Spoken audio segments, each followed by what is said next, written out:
Good day, sir. My name is Martin Verminosa from G2C. Today, I will discuss the compartmentation and its effects on watertight integrity. So, what is compartmentations? Refers to the division of the ship's hull and interior spaces into separate watertight sections or compartments. These compartments are created using watertight bulkheads, decks, and partitions which prevent water increase from spreading through the ships in the event of flooding or damage. Ang mga kompartamento ay tumutukoy sa paghati ng katawan at panloob na espasyo ng isang barko na nagkakahiwalay sa mga seksyon o kompartmentado na hindi tinatagos sa tubig. Ang mga kompartmento ito ay nilikha gamit ang mga watertight bulkheads, decks, or partitions na pumipigil sa pagkalat ng tubig sa buong barko sakaling magkaroon ng pagbaha o pinsala. So, goal of compartmentations. Its primary goal is to improve the ship's survivability by limiting the extent flooding, maintaining buoyancy, and ensuring stability. Sa madaling salita, ang kompartmentado ay isang mahalagang bahagi ng disenyo ng barko para sa kaligtasan ng mga pasahero o tripulante. How compartmentations work. First, watertight bulkheads, vertical barriers that divide the hull into sections creating watertight compartments extend from the keel to the main deck to ensure complete separations. Sa madaling salita, ang mga watertight bulkheads ay parang mga dingding na hindi tinatagos ng tubig sa loob ng barko na naghihiwalay sa mga kompartmentado. Kung kung may butas o pagbaha sa mga isang kompartmentado, ang tubig ay hindi nakakalat sa iba pang bahagi sa barko dahil sa mga bakid na ito. Watertight decks, horizontal barriers that hold other layer of divisions and help contain flooding. Mga pahalang na harang na nagdaragdag ng isang pang layer na protection at nakakatulong upang mapigilan ang pagkalat ng tubig sa pamamagitan ng mga kompartamento para silang mga sahig ng hindi tinatagos ng tubig. Second, tight doors and hatches allow the movement compartments while maintaining water tightness when closed, essential during emergencies to contain flooding. Mga pintuan at bukas na idisenyo upang mapahati ang watertight kapag nakasara. Ngunit pagkahintulot naman sa pagdaan ng mga tao o gamit kapag bukas.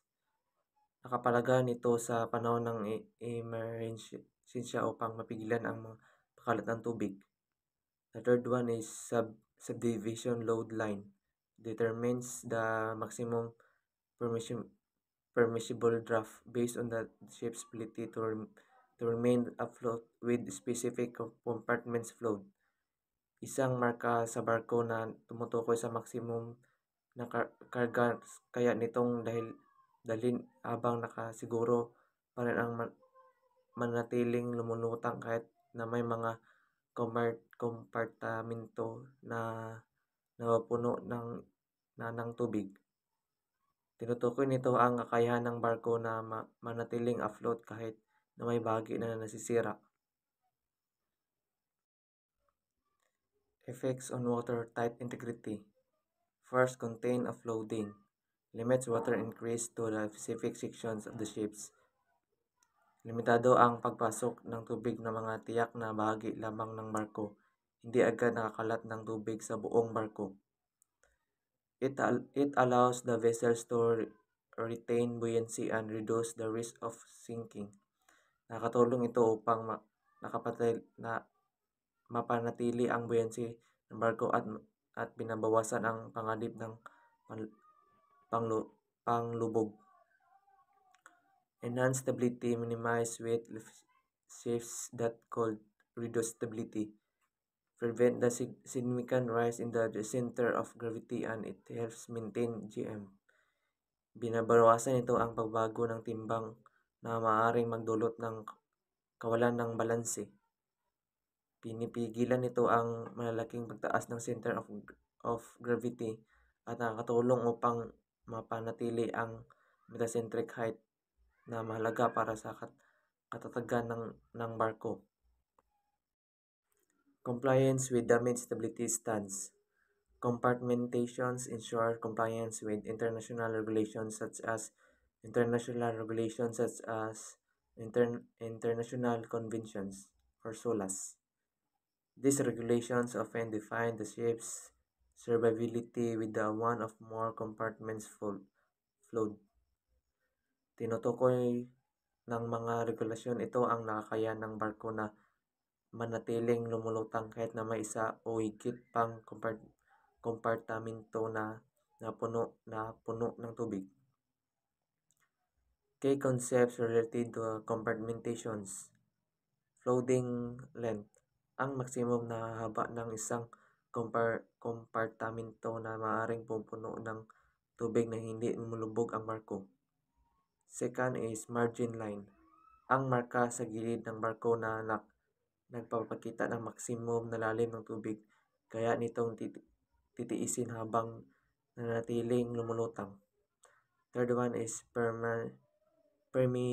permeability, ang kakayahan ng tubig na nakapasok sa mga kompartmento. Progressive flooding, ang unti-unting pagbaha ng mga katabing kompartmento dahil sa pagkalat ng tubig. The last slide is advantages of compartmentations. Improved survivability, operational safety, damage control, regulations compliance. Challenges and considerations.